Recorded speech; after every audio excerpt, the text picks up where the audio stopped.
Good afternoon now, and welcome back to the beaches of Royan. EBUCC non-stop action. I'm Stef Pazzo. I'm here with Benji Reese, and we are into the bracket round. The start of it all, pre-quarterfinals in the open division. Benji, who do we got? We have Sharks from Spain against Great Britain's mighty Hucks. And I'll tell you what, have you recovered? You weren't even calling the game, but I don't know if you've recovered from that. I mean, that last game, like, the action has begun. It is, I mean, it started off the top, but holy moly did we get some action just there in the last round. Like, if this game is just like a shadow of that game, we're in for another corker. Corker indeed, pre-quarters, log in live, log in to the website live.ebucc if you'd like to have a look at the bracket yourself. 16 teams, of course, remaining. Our focus here, Sharks, mighty Hucks. They've had a few different paths to get near. Sharks looking like the stronger. They're in the higher seed coming into this one. And they've probably fared a little better over the years on sand than we've seen the Hucks. But I like the battle of styles here, Benji. The fast-moving Spanish ultimate tearing up the sand versus the bigger bodies on the British side here. Their ability to stretch the field and huck it more. They could just cause enough problems for the Sharks. So for mighty Hucks, they are 2-2 coming into this game, finished in the 3rd out of 5th spot in their pool. They had a 12-8 loss to Frisbee, their first game yesterday that we streamed. 12-10 win over the TDs from Ireland, went down 13-9 to Polbo, and finished the pool with an 11-9 win over Odin of Sweden. For Sharks, 3-1, won their first game 12-6 over Saxy Divers. Their only loss, a Universe Point heartbreaker to Magic Disc from Angers. Where they were able to bounce back from that with a 13-8 win over Gambozinos, and finished out with a 13-7 win over the Loon squad. Well, that gets us all caught up. Now we got nothing left to do but send that poll into play. We're only about a minute from that, maybe less, as we get things going. Having a quick look at the Sharks roster, it's been Neil Dalmau who's been chalking things up in the stat department. 17 total stats, 10 assists, 7 goals. He's not bad. One to keep your eye on. Pau Gilles, of course, right there with him, 14 stats, and Kobos, the other one in double digits. So the 20-28 shirt and the 6 shirt are 3 to watch on that Shark side of the equation. On the Mighty Hucks side, look for Ben Bruin to marshal the offense. 6 goals and 8 assists. Normally plays his trade in the mixed division with Smog, and another player we see often in mixed, but playing open here, is Tom Fisher of Deep Space. He's having a good weekend with 13 total goals and assists, 9 assists and 4 goals. And that's him who kicks things off with the first pull reception. Moves it on to Patterson. Oh, and Patterson's throw right into traffic. Early turnover and a break chance for Sharks. That is an inauspicious start for Mighty Hucks. Rena gets it moving forward. Far sideline. And gets it back again, does Rena. Now Pina sends for goal. Backup plans there. Not the intended receiver, no two ways about it. But the second effort gets a goal on the board, and it's a break for the Sharks early in this game, Benji. That's the 55 shirt, Recio. I'll tell you what, all that Mac-line practice comes a little bit in handy sometimes. It's not just, you know, a bit of a DOS-off, really, when you can't be bothered to do some real drills, because that one, he got a big old tip on it, and excellent focus from Recio to track it towards the back of the end zone. And he made the catch. You can have a look at it again here on the replay. I did think when it went up that he was asking a lot of the initial receiver, Fachedas, but luckily for him, there's someone to mop up the trash. Garbage man there. So Mighty Hucks need to do better than their first asking. That first turnover, an absolute gift. Sharks were more than happy to unwrap that one. It just, they completed the first pass and then nothing happened for Mighty Hucks. Yeah, stuck in cement boots there, very static. Let's see if they can open things up this time. And really, you don't want to be stuck in any boots on the beach. No, that's not the right place for it. Fisher, the deep space, deep voice man, gets his first under. East, and no available continuation. That one thrown behind. And things are looking tough as Hillman watches that one trail to the sideline. Yeah, those two teammates this year, two of the younger recruits to the Clapham roster, and evidently they need to get that chemistry a little bit improved. Shot for goal right away, and wow, just like that, 2 breaks. It's the 52 shirt, Faicedas with the goal, and Sharks open up a 2-break lead in no time at all. We're not even 3 minutes into this game, Benj. Faicedas was the target of the deep throw on the previous point that was tipped round, where he could only tip round the corner. But this time, excellent use of the shape there by Recalde. Just sitting that one over the top, letting the blade take it over the defenders, and just stretching up to make the grab is Faicedas. And Sharks, I mean, 2-0 already. They have come out like a house on fire. They sure as heck have. Efficient, and I mean, the quickness insinuates the efficiency.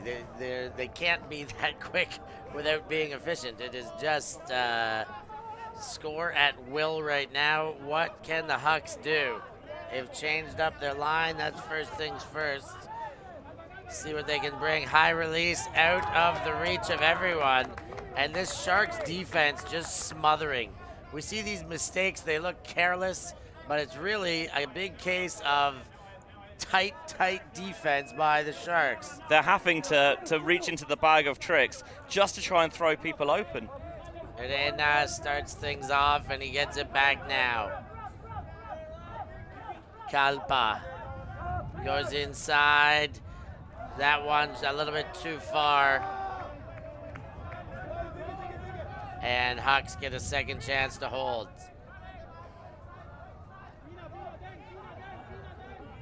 Oh, that one almost picked off in a very dangerous zone, but does get through to Isles and then thrown away.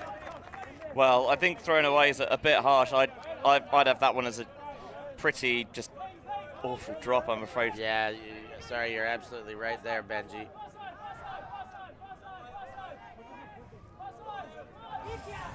Sharks from their own attacking half get the first two to stick. Rena then travels it towards that end zone line. It's the first goal scorer, Recio, with another chance, and then a bobble there. Campuzano, and we're seeing the Sharks look like actual humans out here, making a few mistakes of their own. Yeah, mistakes creeping in for both sides now.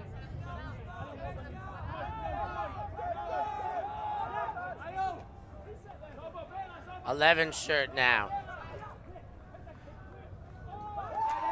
And again, the first pass turns over. And Sharks now take a timeout, and we're gonna take a timeout too. Quick little break before we get back in. 2-0 lead early in the game for the Sharks.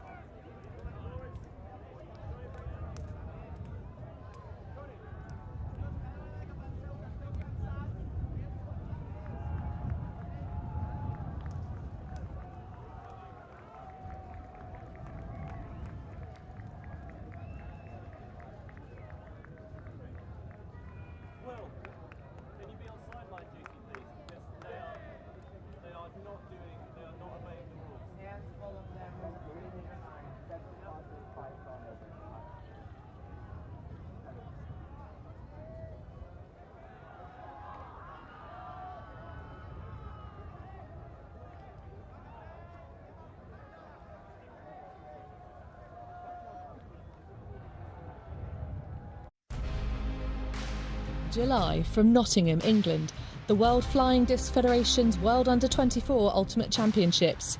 Live all-access coverage, including semis and finals, exclusively at ULTI.TV.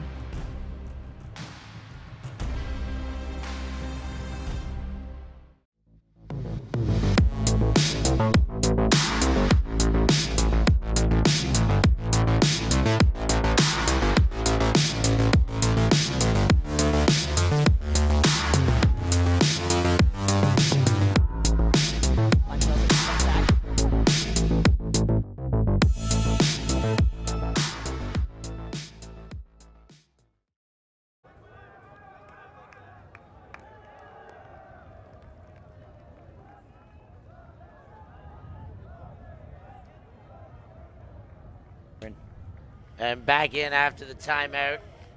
7 passes, 5 turnovers is the statistic we get from that last sequence. Yeah, mighty Hucks. I mean, when you're turning over half your passes, it's not been a great start.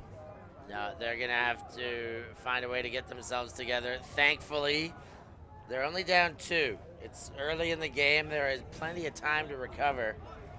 And I think the timeout was the wise call, even though Sharks took it. Into the 15 shirts, into the goal. That's Pina with the goal, Pina rather, and the Sharks do go up 3-0. Mighty Hucks will have a fair bit of thinking to do how to recover from this. Yeah, the timeout works a treat, and you never want to say a game's over when it's, there's still so much time to go. But there is a thing which never made sense to me, the fact that, you can't win a game in the first 10 minutes, but you can lose it. That is certain, Benji. Which doesn't make sense to me, because surely if you can do one, you can do the other. But I get Taylor semantics, like, yes, Sharks have got work to do to finish this game, and for Mighty Hucks, they've got to really dig deep to find something here. Agreement from the sideline. There's all sorts of reparations necessary for the Mighty Hucks. A couple completions are the first port of call here, getting some semblance of an offense.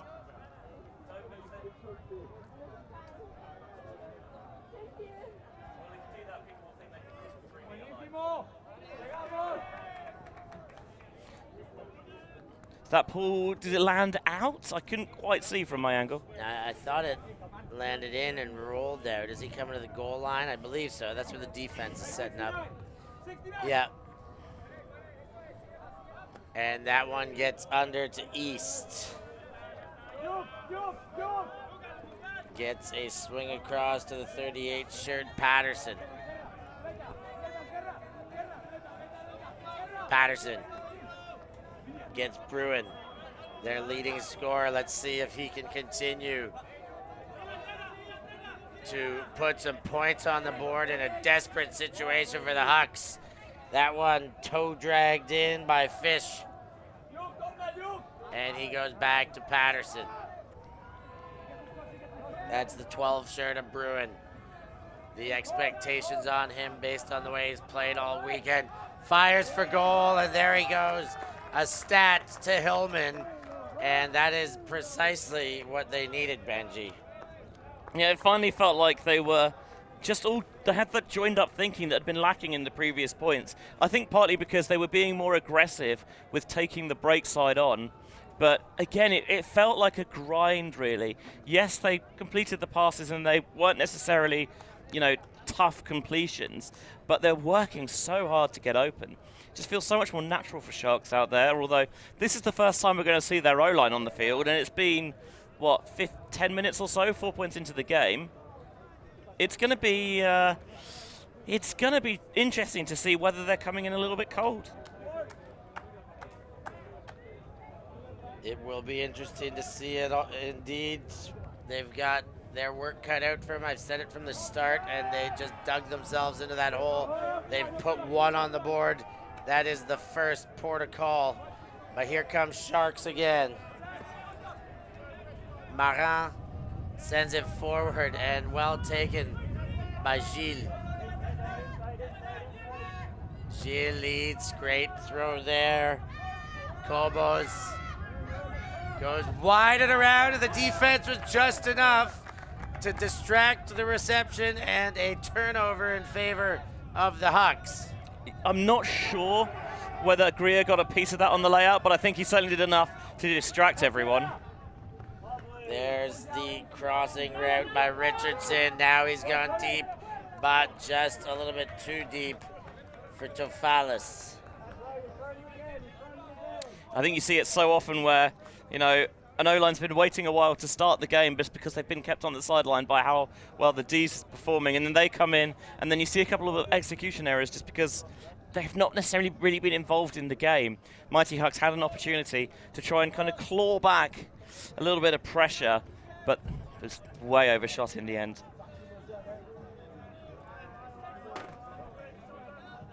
Disc in play. Couple of quick passes, and that rewards a third. Into Marin, that one just in before the back of the end zone. And another point on the board, 4-1 now for Sharks. It was a beautiful throw, wasn't it? It just required a little bit of a toe drag at the end, but honestly, not really a problem. That is much more like we expected to see from the Sharks O-line. The Catalonians. The Catalonians hailing from Barcelona. Yeah, which, they have had an EBUCC on home soil, the very first, on the sands of Castelldefels. It was a beautiful event, that one. Honestly, still, the problem with that event is that it ruined every other finals day ever. I mean, triple multiverse, but what else could you ever ask for in the history of the tournament? So no pressure, Royan, not like we've got a ridiculously high bar. Yeah, it's good to have the bar up there, though. It will eventually get reached. Sharks for the pull. Outside in, flick pull by Munoz. I love to see flick pulls. Ooh, and that's just thrown straight into the sand by Patterson. Goodness gracious. If this keeps up, we're going to be over in 15 minutes. Munoz cashes that one in. It's, what are we at now? 5-1 already. Sharks 14 minutes into this game. They are pouring it on and capitalizing on every single Hucks mistake. It's just brutal, I'm afraid. Like, Hucks are better than this and they know it. Just, I don't know, maybe just a little bit rattled. I think they've potentially got into their own heads again. And credit to Sharks because they've realized that, look, they're on the back foot. They're not in a good place potentially at the moment.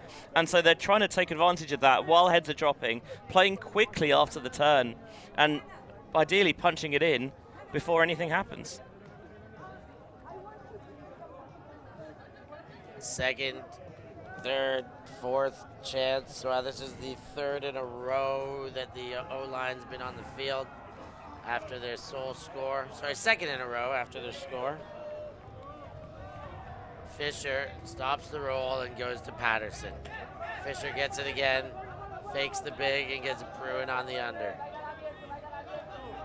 He winds up, he's gone deep and has hit and nailed Hillman with the goal, and that should slow the pace down just a bit, if nothing else. It's 2-5 still in favor of Sharks. That's much better from the Brits, right? I think the clue for them's a little bit, they need to go back to who they are, right? They're Mighty Hucks. Stretch the field, man. You got really good throwers, and you've got athletic receivers. Like, utilize those cannons. Just open up the field for yourselves a little bit more. I think they were too focused on just grinding it down, and you see there, that's an absolute rope from Bruin to Hillman, and it gives their offense so much more room to work with, I think. Yeah, that's one spark at a time, one play at a time. That's where they've got to be right now. They are playing from well behind, so they need to be able to chip away at this.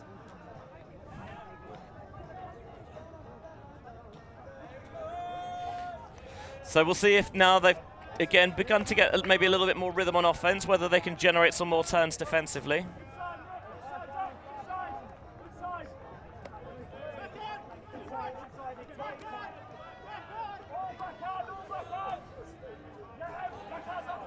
Sharks moving the disc.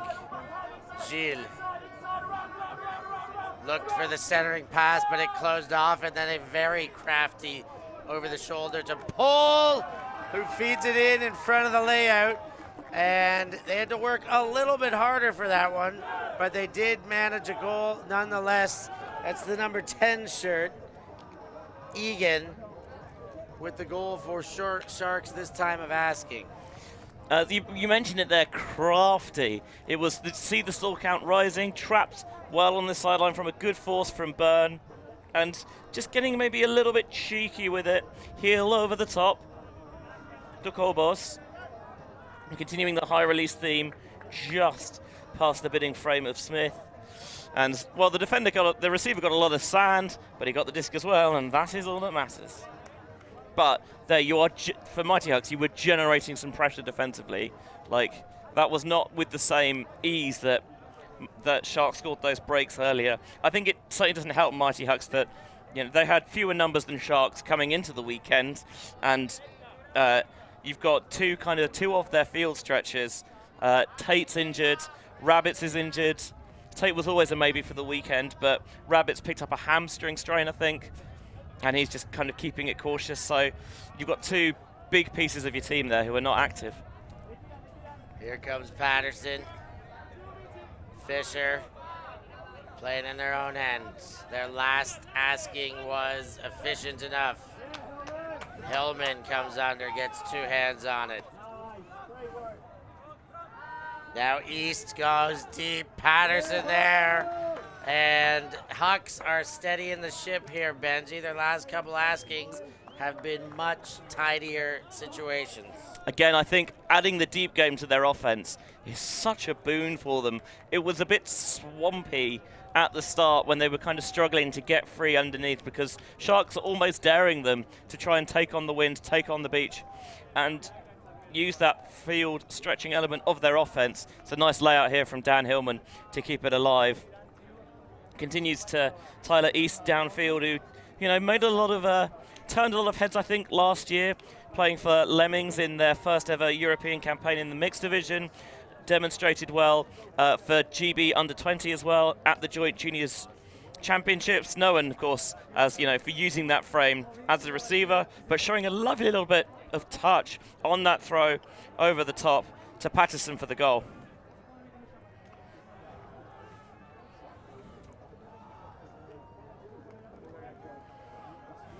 Here's the pull.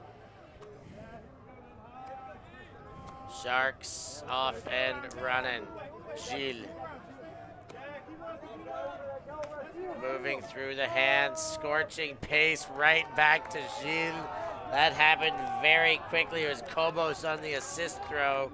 And even though the Hucks are starting to find their offensive efficiency, they've now got to find something to slow down the efficiency of their opposition. Yeah, and that's half as well. That was lovely offense from Sharks. The pool wasn't the best, and it meant that they could get things going quickly. By the time Mighty Hucks are in position, it's kind of already at midfield, and they get it over towards the far side, and it creates a lovely little wide trench for that high-release backhand to go through into the end zone, and half-time. Well, we'll take a quick break and be back in time for the next pull. It will not be a full half, so don't go anywhere.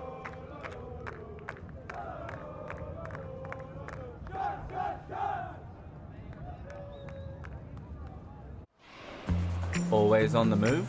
You can keep up to date with ULTI.TV on all of our social media channels. Like, follow, subscribe, share us with a friend, or send us a message just to say hey. Thank you for supporting us in our mission to grow Ultimate everywhere.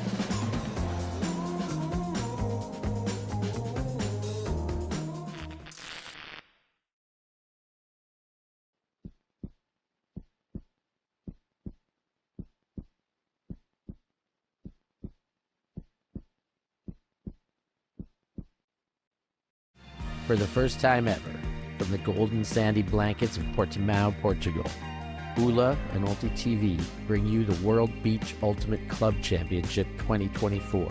The best club teams in the world will converge on the Portuguese Algarve. With expectations for upwards of 150 teams, this promises to be a tournament worth bucket listing. Whether on the sands or watching the action from your screen, WBUCC 2024 is a tournament not to be missed.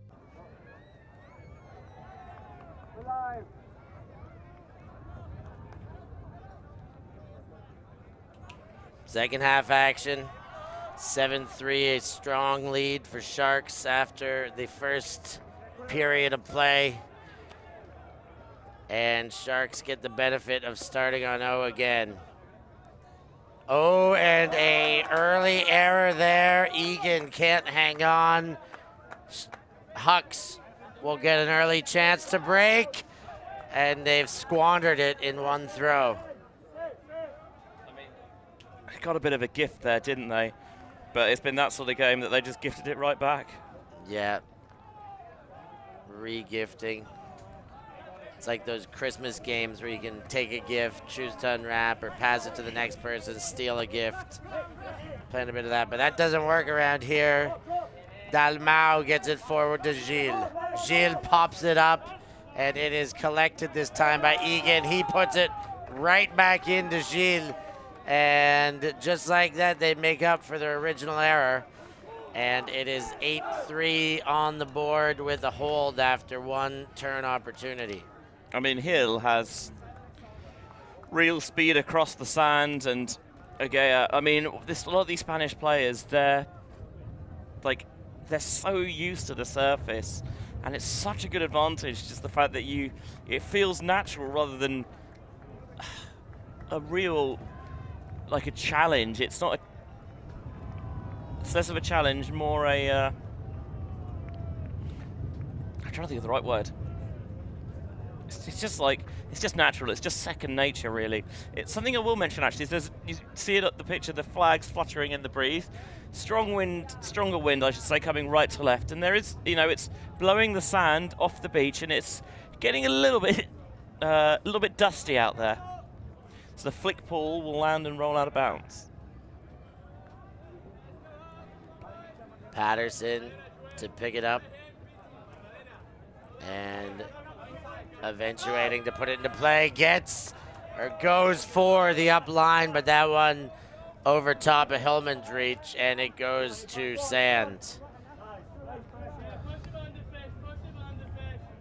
Sharks complete their first one. Meister. Now they get it to Recio. 65 shirt now, Reña.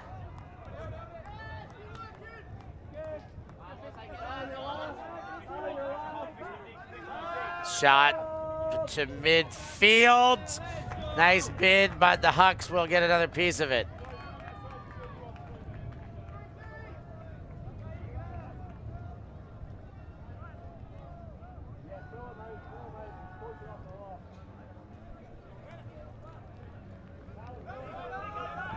Shot deep, Hillman's there, gets his hands on it, and they collect on the midfield error from Sharks. Popping one on the board and back to halfway there. It feels like Hucks are only scoring from the bigger shots, to be honest, and Hillman's been the favourite target for that, collecting 3 of their 4 goals. Well, if they can identify what's working, they may as well lean on it. Let's see if they're able to get that identification. It is one of the few things that's working for them. The start of the game, they just shot themselves in the foot. They put themselves in a bit of trouble. Early sequence errors, and Sharks jumped all over them, but they seem to have recovered to some degree. They don't have dropped heads. They're not playing as if the game's over. They're trying to find ways back in it. And as we said, they're finding ways to make the offense work. Now the tougher task. Now it's slowing down this fast-paced Sharks attack. I mean, they've got a couple of turns on the Sharks O-line, but they've given them straight back on the first or second pass both times. No breaks yet for the Hucks. Oh, that one just in line. Gil goes back to Kolbos. Kolbos moves forward and gives and goes. Kolbos getting every second right now. Dalmau and straight into goal.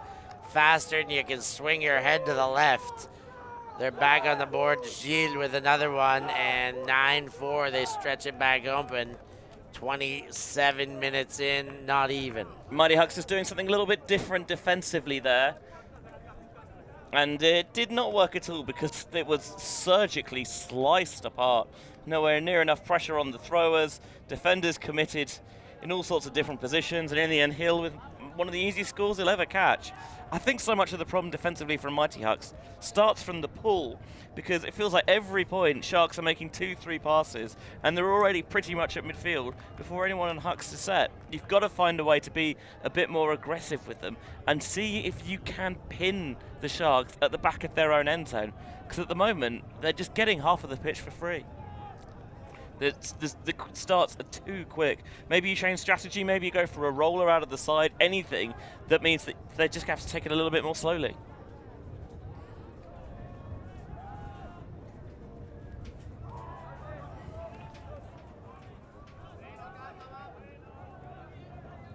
That one hits ground. Patterson scoops it up. Engages Bruin.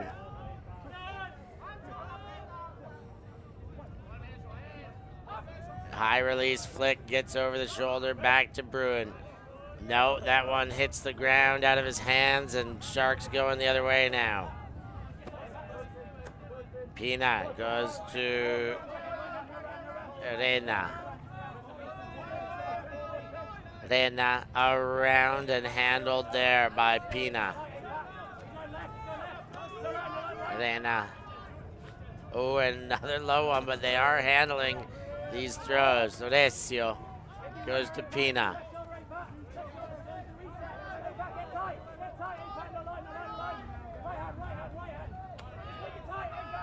Rena again to Pina. The handler's doing the bulk of the work here until that one thrown in. Asensio, his first touch of the point, possibly of the game, is a completed reception to assist.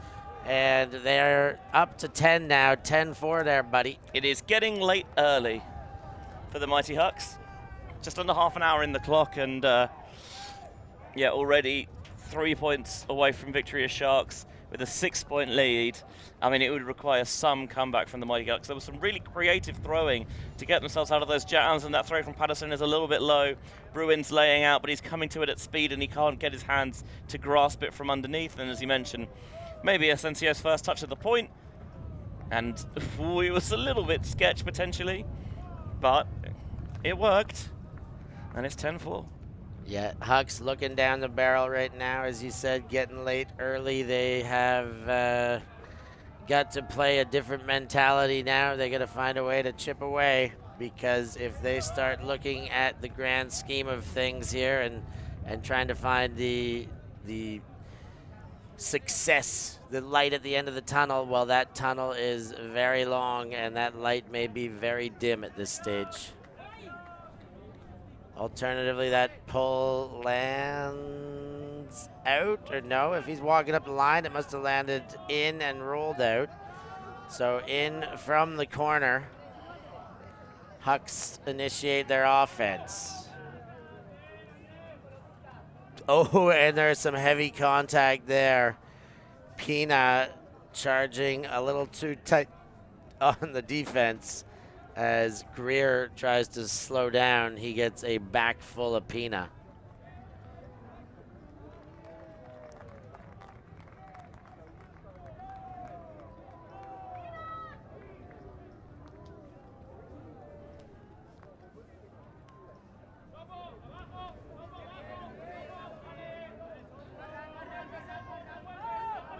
Oh, nice pickup by Greer there. Lays himself out, then gets the forwarding pass. Had to use the entirety of that long wingspan there. Isles back to Greer, and now wide open deep. Byrne can't get there, not his fault. The pass goes out of bounds and traveled too far for any potential for reception. Yeah, the opportunity was there, but Greer again just sees the throw sail out of the sideline. I wonder if Byrne actually, in going for it, made sure that Tafalis couldn't get the bid. Those two are as thick as thieves, so kind of surprised they didn't have that communication. Holy dooly, Benji.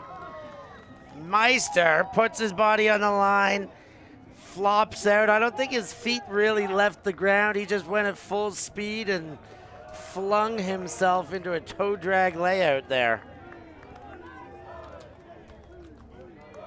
Yeah, Meister, Austrian, I think? From very shaky memory. There was the layout from Greer earlier in the point, but unfortunately he couldn't make it count as he hucked it out of the sideline. And then one pass, swinging it, another pass to dish off, and ripped deep for the score.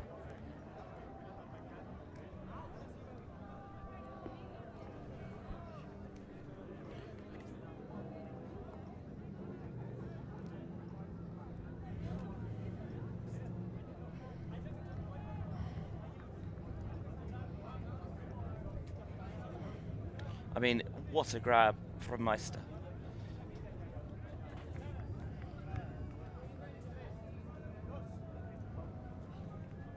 So 11-4, another break for Sharks. Things getting sketchy here. 11. And that shot worthy, but just a little bit too far again.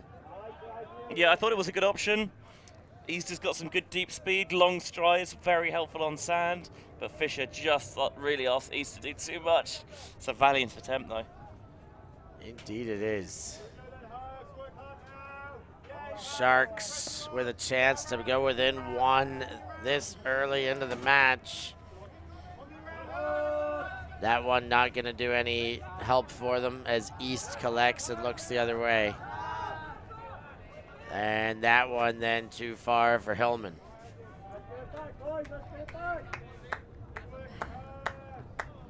Yeah, the throw from one, number 15, undercooked, and East picked it off. And then the throw from the other, East, way too far. I think he looked frustrated, like he was expecting something to develop that never came.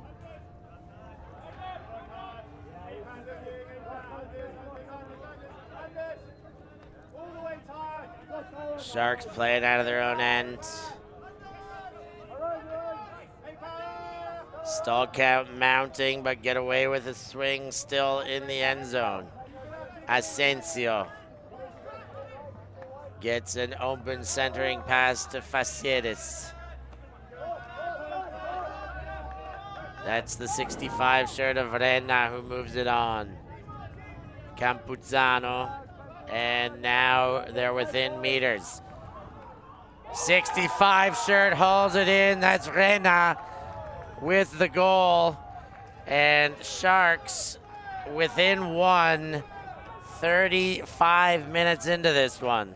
I mean, this has not been the pre-quarter that I think maybe either side hoped it would be. Yeah, Sharks won't turn their nose up at a strong victory like this, as it looks like it's going to be, but sometimes I think in the bracket you maybe want to close the game to make sure that you are, battle tested for the later rounds. You're playing your best ultimate, and Sharks, I don't know if they've ever really got out of third gear. So you're saying that the Hucks are letting down the Sharks by not making this a closer game? Sharks will not be as battle tested the further they go into this tournament? Potentially, although it will be nice to get a little bit of an extra rest and maybe keep those legs a bit fresher. Yeah. Not much extra rest, but hey, you never know. It could be 20 minutes of play time is the difference. Maybe potentially a little bit more. Let's see, a potential for game point exists already.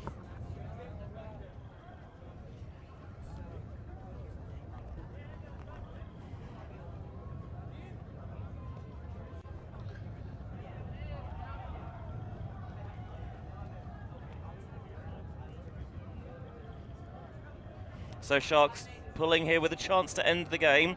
You heard the phrase that good teams win on defense. Don't, wait to get your O-line to do it. Yeah. Get the break and put it in here.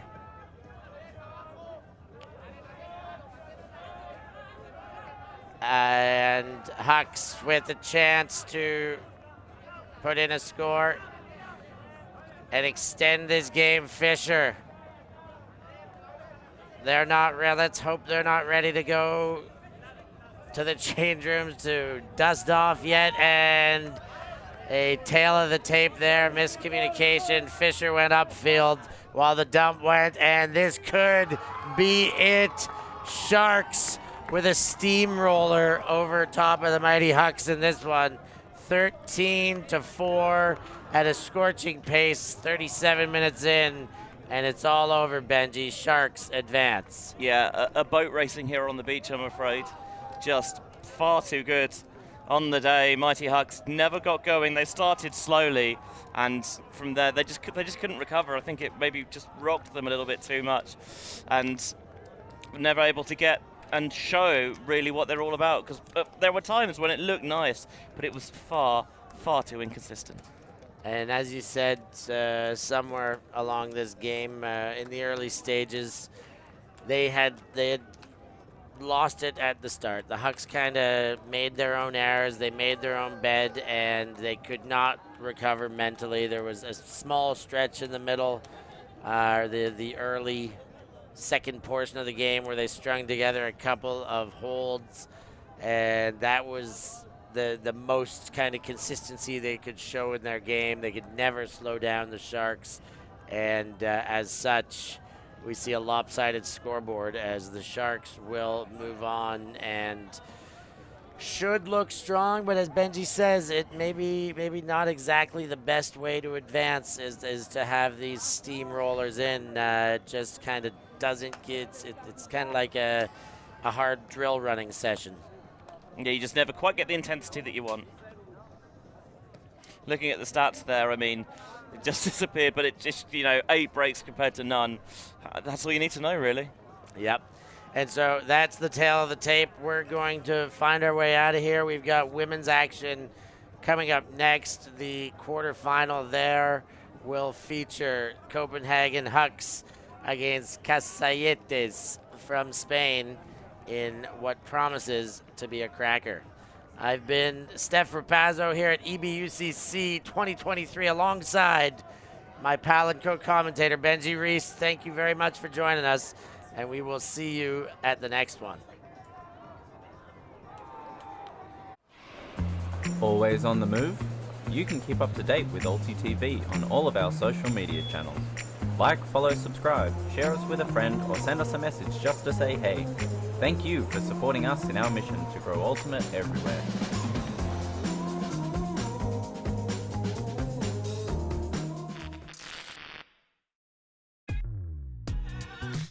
We are a group of ultimate players, coaches and video enthusiasts. We've worked with the major federations and the greatest events. We're on a mission to make Ultimate huge. We want our videos and live streams to be free to watch. We want to make stories that not only reach you, but also reach people outside the Ultimate community. Like and subscribe, ULTI.TV, the best in the world. Become a member and fund our work work to cover more events in the future and to bring more stories and live coverage to the eyes of the Ultimate world and beyond. For the first time ever, from the golden sandy blankets of Portimao, Portugal, BULA and ULTI.TV bring you the World Beach Ultimate Club Championship 2024. The best club teams in the world will converge on the Portuguese Algarve. With expectations for upwards of 150 teams, this promises to be a tournament worth bucket listing. Whether on the sands or watching the action from your screen, WBUCC 2024 is a tournament not to be missed. Thank you. Thanks. Yeah, Ultimates.